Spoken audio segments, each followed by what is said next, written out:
নমস্কার, আমি অনুসুয়া। চলে এসেছি গল্প পাঠের আসরে নতুন একটি গল্প নিয়ে। পুরোপুরি নতুন নয়, এর আগের অংশটা তোমরা জানো। একটা খাবো, দুটো খাবো, সাত বেটাকেই চিবিয়ে খাবো, এত দূরই শুনেছিলে না? এই কথাটা শুনে তো ভূতেরা কি দিয়েছিল? ভূতেরা একটা হাঁড়ি দিয়েছিল। সেই হাঁড়ি তো চুরি হয়ে গেল। তো জোলা রেগে গিয়ে এবার কি করলো, এবং জোলার এই কথায় ভয় পেয়ে ভূতেরা কি করলো সেটা জানার জন্য পুরোটা শোনো। চলো তাহলে শুরু করি জোলা আর ভূতের গল্পের দ্বিতীয় পর্ব। মনে রাখবে, ভালো লাগলে অবশ্যই লাইক, কমেন্টস এবং শেয়ার করে দিতে হবে। কেমন? অবশ্যই চ্যানেলটা সাবস্ক্রাইব করে দেবেন। তাহলে শুরু করি দ্বিতীয় পর্বের অংশ।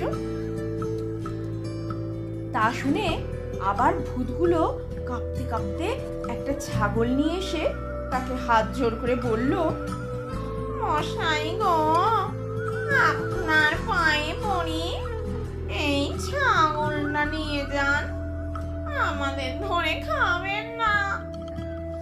জোলা বলল, ছাগলের কি গুণ? ভূতরা বলল, ওকে শুশুড়ি দিলে ও হাসে, আর ওর মুখ দিয়ে খালি মোহর পড়ে। অমনি জোলা ছাগলের গায়ে শুশুড়ি দিতে লাগলো, আর ছাগলটাও হি হি করে হাসতে লাগলো, আর মুখ দিয়ে ঝরঝর করে খালি মোহর পড়তে লাগলো। তা দেখে জোলার মুখে তো আর হাসি ধরে না। সে ছাগল নিয়ে ভাবলে যে এ জিনিসটি বন্ধুকে না দেখালেই নয়। সেদিন তার বন্ধু তাকে আরো ভালো বিছানা করে দিয়ে দু হাতে দুই পাখা নিয়ে হাওয়া করলো। জোলার ঘুমও হয় তেমনি। সেদিন আর সন্ধ্যার আগে তার ঘুম ভাঙলো না। তার বন্ধু তো এর মধ্যে কখন তার ছাগল চুরি করে তার জায়গায় আর একটা ছাগল রেখে দিয়েছে। সন্ধ্যার পর জোলা তাড়াতাড়ি ঘুম থেকে উঠে তার বন্ধুর সেই ছাগলটি নিয়ে বাড়ি এলো। এসে দেখলো যে তার মা তার দেরি দেখে ভারী চটে গেছে। তা দেখে সে বলল, রাগ আর করতে হবে না মা, আমার ছাগলের গুণ দেখলে রাগ আর করতে হবে না মা, আমার ছাগলের গুণ দেখলে খুশি হয়ে নাচবে। বলেই সে ছাগলের বগলে আঙুল দিয়ে বলল, কুতু কুতু কুতু কুতু কুতু কুতু কুতু। ছাগল কিন্তু তাতে হাসলো না, তার মুখ দিয়ে মোহরও বেরোলো না। জোলা আবার তাকে সুড়সুড়ি দিয়ে বলল, কুতু কুতু কুতু কুতু কুতু কুতু কুতু কুতু কুতু।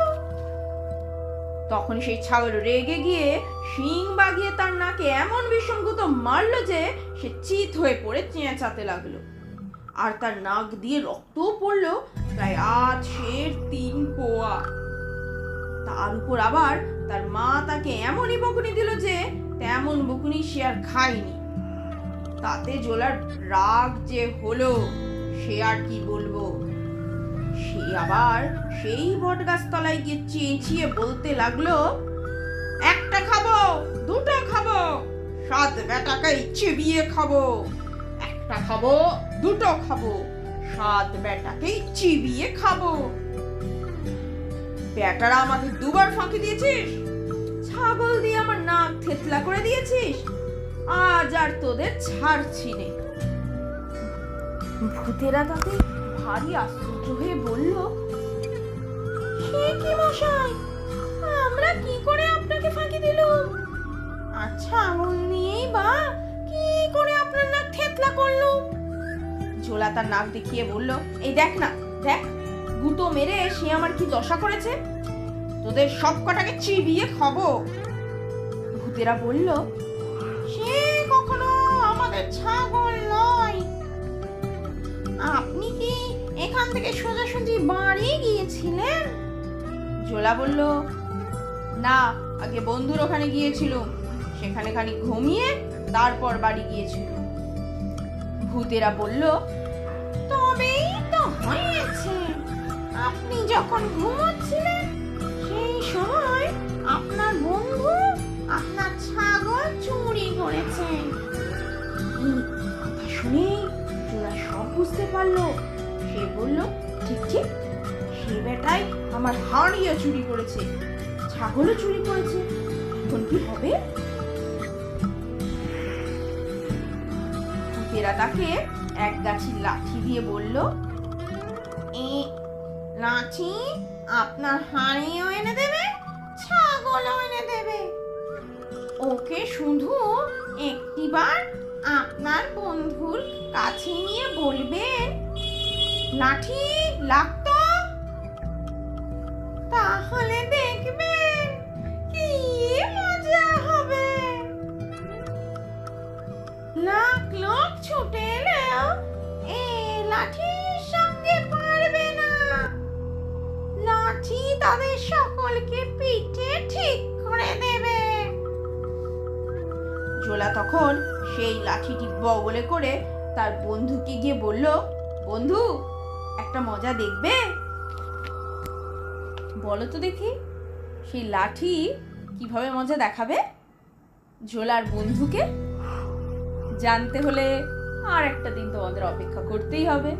মাঝখানে শুধু একটি দিন অপেক্ষা, আবার দেখা হচ্ছে পরশুদিন বাকি অংশটুকু নিয়ে।